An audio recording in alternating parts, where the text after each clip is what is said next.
ಏನೊಂದು ಇದೇ ಮುನ್ರತ್ನವರು ಅವರು ಕಾಂಗ್ರೆಸ್ ಪಕ್ಷದಲ್ಲಿದ್ದಾಗ ಎಲ್ಲ ಚೆನ್ನಾಗಿತ್ತು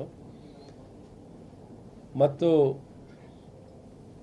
ಪಕ್ಷ ಬಿಟ್ಟು ಬಿಜೆಪಿ ಬಂದ ನಂತರ ಅವರು ಲೋಕಸಭಾ ಚುನಾವಣೆಯಲ್ಲಿ ಸೋಲನ್ನು ಅನುಭವಿಸಿದ ಮೇಲೆ ಈ ರೀತಿ ಆಪಾದನೆಗಳನ್ನು ಏಕಾಏಕಿ ಕಂಟಿನ್ಯೂಸ್ ಆಗಿ ವೆರಿ ಸಿಸ್ಟಮ್ಯಾಟಿಕ್ ಆಗಿ ಒಂದೇ ದಿನದಲ್ಲೆಲ್ಲ ಸೀರೀಸ್ ಆಫ್ ಈವೆಂಟ್ಸ್ಗಳು ಮತ್ತು ಅದಕ್ಕೆ follow with many more cases ಎಲ್ಲ ನೋಡಿದ್ರೆ ಹೇಗನ್ಸುತ್ತೆ? ದ್ವೇಷದ ಅಧಿಕಾರ ದುರ್ಬಳಕೆ ಇಲ್ಲೆಲ್ಲ ಆಗ್ತಿರೋದು ಭಾಳ ಸ್ಪಷ್ಟವಾಗಿ ಎದ್ದು ಕಾಣುತ್ತೆ. ಕಾನೂನು ಪಾಲನೆ ಆಗಲಿ, ಕಾನೂನನ್ನೇ ಗೌರವಿಸಿ ಅಂತ ಹೇಳ್ತಿರೋದು, ಕಾನೂನನ್ನೇ ಅನುಷ್ಠಾನ ಮಾಡಿ, ಕಾನೂನಿಗಿಂತ ದೊಡ್ಡವರಿಲ್ಲ. ಆದರೆ ಇಲ್ಲೇನು ದ್ವೇಷದ ರಾಜಕಾರಣವನ್ನು ಮಾಡ್ತಿದ್ದಾರೆ, ದ್ವೇಷದ ರಾಜಕಾರಣವನ್ನು ಅಧಿಕಾರ ದುರ್ಬಳಕೆಯನ್ನಾಗ್ತಿದೆ. ಒಂದು ಸರ್ಕಾರ ಇಟ್ಕೊಂಡು ಜವಾಬ್ದಾರಿತ್ವಾದಂಥ ಸ್ಥಾನದಲ್ಲಿದ್ದವರು ಇನ್ವೆಸ್ಟಿಗೇಷನ್ ಆಗೋ ಮುಂಚೆನೇ ಕ್ಲಿಯರೆನ್ಸ್ ಸರ್ಟಿಫಿಕೇಟ್ ಕೊಟ್ಬಿಡ್ತಾರೆ. ಏನು ವಾಲ್ಮೀಕಿ ನಿಗಮದಲ್ಲಿ ನಡೆದಿದೆ ಅಂದರೆ ನಡೆದೇ ಎಲ್ಲ ಅಚ್ಚುಕಟ್ಟಾಗಿದೆ. ಎಲ್ಲಂದ್ರೆ ಅಲ್ಲೇ ಹಂಗೆ ಹೇಳಿಕೆ, ಬೇಜವಾಬ್ದಾರಿಯ ಹೇಳಿಕೆ ಕೊಡೋದು. ಇನ್ನೊಂದು ಯಾವುದೋ ರಾಮೇಶ್ವರಂ ಕೆಫೆನಲ್ಲಿ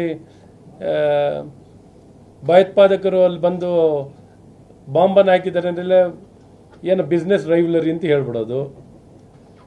ಕುಕ್ಕರ್ ಆಟೋದಲ್ಲಿ ತರ್ತಿದ್ರೆ ಅವ್ರ ಸೋದರರು ಅಂತ ಹೇಳ್ಬಿಡೋದು.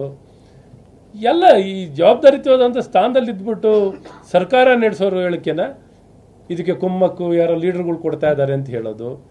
ಏನ್ರಿ ಒಂದು ತನಿಖೆ, ಒಂದು ಸರ್ಕಾರ ನಡೆಸೋರು ಯಾವ ರೀತಿ ನಡ್ಕೋಬೇಕು ಅದು ರಜದಿನಗಳಲ್ಲಿ ಕೇಸ್ ಹಾಕೋದು.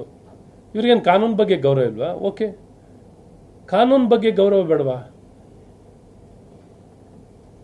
ಹಾಕ್ಲಿ, ಏನು ಬೇಕಾದ್ರೂ ಕೇಸು, ಏನು ಬೇಕಾದ್ರೂ ಆಪಾದನೆಗಳು ಬಂದರೆ ಮಾಡಲಿ. ಆದರೆ ಈ ರೀತಿ ದ್ವೇಷವನ್ನು, ಅಧಿಕಾರ ದುರ್ಬಳಕೆ ಮಾಡೋದು ಜನ ಒಪ್ತಾರ? ಒಪ್ಪೋ ರೀತಿ ನಡ್ಕೊಳ್ಳಿ. ನಿಮ್ಮ ಕಣ್ಣು ಮುಂದೆನೇ ಪ್ರತಿನಿತ್ಯನೂ 100 ಕೇಸ್ ಬರ್ತಿದೆ. ಬಾಂಗ್ಲಾದೇಶ ಥರ ಇಲ್ಲಿ ಪರಿಸ್ಥಿತಿ ನಿರ್ಮಾಣ ಮಾಡ್ತೀನಿ ಅಂತ ಹೇಳ್ತಾರೆ. ಗವರ್ನರ್ ಆಫೀಸ್ ನುಗ್ತೀವಿ ಅಂತ ಹೇಳ್ತಿದ್ರು. ಶೇಖ್ ಹಸೀನಾದ ರೀತಿ ಪರಿಸ್ಥಿತಿ ನರೇಂದ್ರ ಮೋದಿ ಅವ್ರು ತರ್ತೀವಿ ಅಂತ ಹೇಳಿದ್ರು. ಏನಾರು ಕೇಸ್ ತೊಗೊಂಡವ್ರ? ಏನಾರು ಕೇಸ್ ತೊಗೊಳ್ತಿದಾರ? ಇದೇನಾದ್ರು ಒಂದು ವ್ಯವಸ್ಥೆ ಇದೆಯಾ? ಇದೇನು ಜನ ನಗಲ್ವಾ? ಈ ರೀತಿ ನಡವಳಿಕೆಗಳು ನೋಡಿ ಒಳ್ಳೇದಲ್ಲ.